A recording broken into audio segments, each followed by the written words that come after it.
Mana bugün 10 yanvar.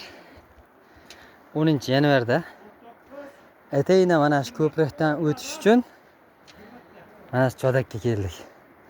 Asli bu ko'prikdan boshqasi ishlamayapti ekan ham. Mana 9 kishi. Odam az 2 kishi bor. Mana shu ko'prikdan o'tish uchun etayinalab Chodakka keldi mana 9 kishi. O'qishni boshladi ana ular. Tugamaydi bu ko'prik hali. Mana xudo xolasa keldik. Pastlarda rosa remont ketyapti. Hozir ko'rinmas ekanda.